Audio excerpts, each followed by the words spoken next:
Hi friends, इस video में हम बात करेंगे company called Thermax India limited. So क्या करती है कंपनी, पहले इसका बिजनेस मॉडल समझते हैं। तो थर्मेक्स इंडिया लिमिटेड बेसिकली जो जितनी भी हमारी केमिकल की कंपनीज होती है या पेट्रोकेमिकल की रिफाइनरी लगती है या फिर अपने एथेनॉल के प्लांट लगते हैं या फिर ये in fact now data centre also, इस सबके अंदर जो हीट एक्सचेंजर लगते हैं, हीट एक्सचेंजर लगाने का काम करती है, बॉयलर लगाने का काम करती है एंड डिफरेंट डिफरेंट मतलब सॉल्यूशन प्रोवाइड करती है। और अगर इनके बिजनेस को बांटें तो there are two parts, one is product and second is services. तो प्रोडक्ट में बेसिकली जैसे हीट एक्सचेंजर सप्लाई कर दिया, बॉयलर सप्लाई कर दिया। सर्विसेज के अंदर ये पूरा ईपीसी का काम करेंगे, वहाँ पे कंस्ट्रक्शन करेंगे, उसे बनाएंगे एंड एवरीथिंग। एंड अगर अभी स्लाइसिंग देखें तो 53% प्रोडक्ट से आता है धंधा और 47% जो आता है वो कंस्ट्रक्शन से आता है। But management is very clear कि वो ज़्यादातर प्रोडक्ट सप्लाई में काम करना चाहते हैं बिकॉज वहाँ पे मार्जिन्स बहुत ज़्यादा होते हैं comparative to EPC. Plus EPC में क्या रहता है कि अगर लेट सपोज आपका गवर्नमेंट का प्रोजेक्ट है या किसी गवर्नमेंट एजेंसी का प्रोजेक्ट है, म्यूनिसिपल कॉर्पोरेशन वगैरह का, तो पेमेंट वगैरह आने में काफ़ी डिले रहता है और मार्जिन भी कम होता है, तो they don't have that interest पर से।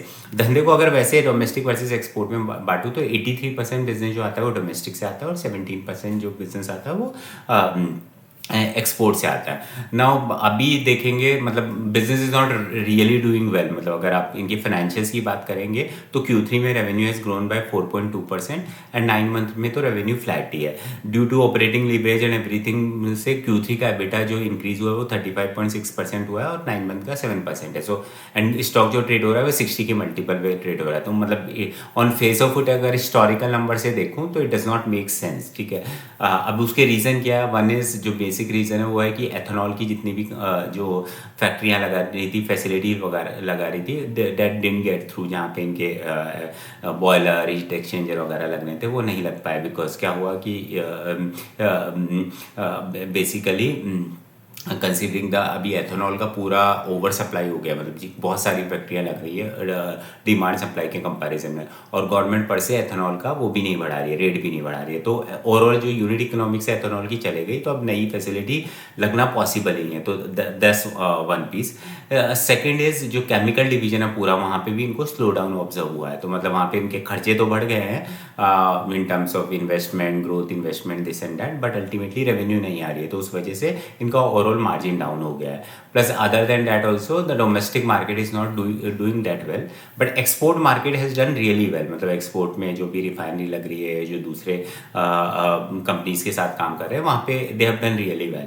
इनफैक्ट एक्सपोर्ट के परस्पेक्टिव से जो इनका सबसे बड़ा लाइन जो हाईलाइट है वो ये है कि इन्होंने डेटा सेंटर के लिए कुछ इक्विपमेंट, कुछ सॉल्यूशन प्रोवाइड किया है यूएस के अंदर एज वेल एज इंडिया के अंदर। एंड ये solution they are saying that they have prove that solution and that's where, मतलब वो प्रोडक्ट का नाम अभी रिवील नहीं कर रहे हैं because they feel like competition will increase. So from that perspective they said that they have prove their product, solution and everything, they have already receive the order. And they said कि US में जो data centre में requirement होती है वो फार more value added वाली होती है और फार डिफरेंट होती है। तो from that perspective they are very keen कि उनसे उनको काफ़ी इंक्रीमेंटल रेवेन्यू आने वाला है। And so is the India. तो मतलब डेटा सेंटर जो इन्वेस्टमेंट होने वाले हैं उसमें से one of this will also become one of the proxy play. But देखना पड़ेगा कि इस कंपनी की टोटल रेवेन्यू कितनी इंक्रीमेंटल डेटा इससे आएगी, प्लस अभी करंट अगर फ्लैट रेट कर रहा है तो बाकी रेवेन्यू जाने के बाद में इंक्रीमेंटल रेवेन्यू कितनी आएगी। मतलब केवल एक डेटा सेंटर की थोड़ी रेवेन्यू आने से तो कंपनी का ग्रोथ नहीं आएगा। तो from that perspective, data center remains one of the highlight of this company. Second is management kept on saying कि they are very choosy when it comes to EPC project. तो they are not, मतलब historically जो उन्होंने project ले रखे हैं वहाँ पे मार्जिन्स कम थे and those problems were there. तो मैनेजमेंट इज़ वेरी क्लियर कि अभी हम केवल वो प्रोजेक्ट लेंगे जहाँ पे they will get the higher margin and so on and so forth. So from that perspective they are working in that direction. There are few things where they are really working. One is green hydrogen पे काम कर रहे हैं। They are doing one project of 100 crore in Kandla where they are converting biomass को ethanol में methanol में convert करने का काम कर रहे हैं। So those kind of project they are doing. So basically they are one of the leader. मतलब एक और कंपनी है JNK India करके, वो again in heaters and boilers and in सब में I will cover that company as well in the some other video.